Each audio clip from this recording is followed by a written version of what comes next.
Perusahaan ini awalnya bernama PT Kiani Kertas yang dimiliki oleh Bob Hasan. Namun pada tahun 1990-an, PT Kiani Kertas diambil alih negara karena dianggap tidak sehat. Dan karena alasan inilah, Prabowo ingin membangkitkan perusahaan kertas tersebut. Prabowo membeli Kiani Kertas senilai 1,8 triliun rupiah dan mengubahnya menjadi PT Kertas Nusantara.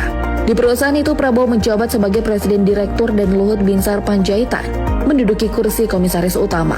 Namun sayang, hubungan positif dua jenderal TNI itu tak berlangsung lama.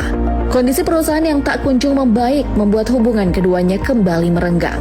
Di tangan Prabowo, Kiani Kertas tetap dianggap perusahaan yang tak sehat dan tak begitu sukses.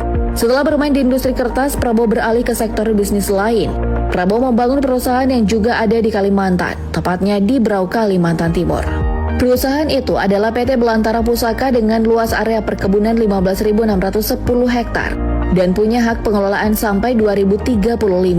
Perusahaan Prabowo yang terkenal lainnya adalah PT Kiani Hutani Lestari. Ini adalah perusahaan yang bergerak di bidang kehutanan dan perkebunan. Perusahaan ini berada di Kutai, Kalimantan Timur dengan total luas lahan sekitar 53.083 hektar. Kemudian ada PT Nusantara Kaltim Coal. Perusahaan milik Prabowo Subianto yang satu ini adalah anak perusahaan dari Nusantara Energi yang didirikan pada tahun 2005.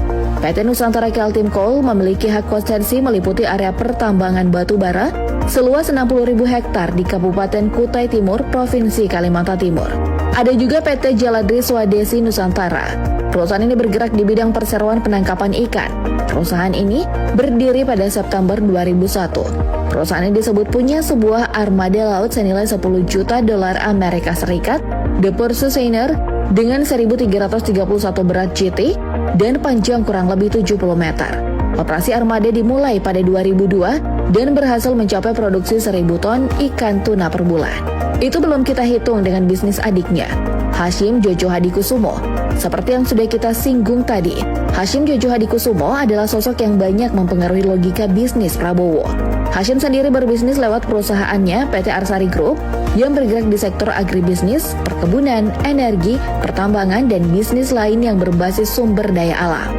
Perusahaan yang bergerak di bidang pertambangan timah yang pertama ada PT Mitra Stania Prima. Perusahaan ini adalah perusahaan pertambangan timah terbesar ketiga di Indonesia. MSP punya konsensi tambang di Mapur, Bangka Belitung yang merupakan salah satu tambang timah darat terbesar yang masih aktif beroperasi di Indonesia. Kedua, PT Mitra Stania Kemingking merupakan perusahaan yang terafiliasi dengan PT MSP. Perusahaan ini punya izin usaha pertambangan di dua wilayah operasional, Kemingking dan Blok Penyak. Ketiga adalah PT Mitra Stania Bemban yang berafiliasi juga dengan PT Mitra Stania Prima dan punya wilayah IUP seluas 441,5 hektar.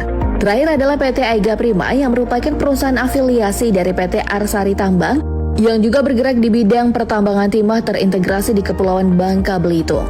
Aiga Prima punya total luas IUP 28.884,50 hektar yang tersebar di Laut Tanjung Sangau, Laut Tanjung Genting, Laut Bubus, Laut Tanjung Mengkudu, dan Laut Teluk Kelabat.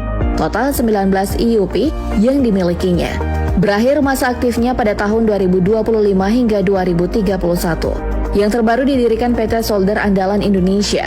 Ini adalah perusahaan pembuat solder berbahan dasar timah dengan nilai investasi sebesar 400 miliar rupiah dan punya target meraup omset sebesar 1,2 triliun rupiah.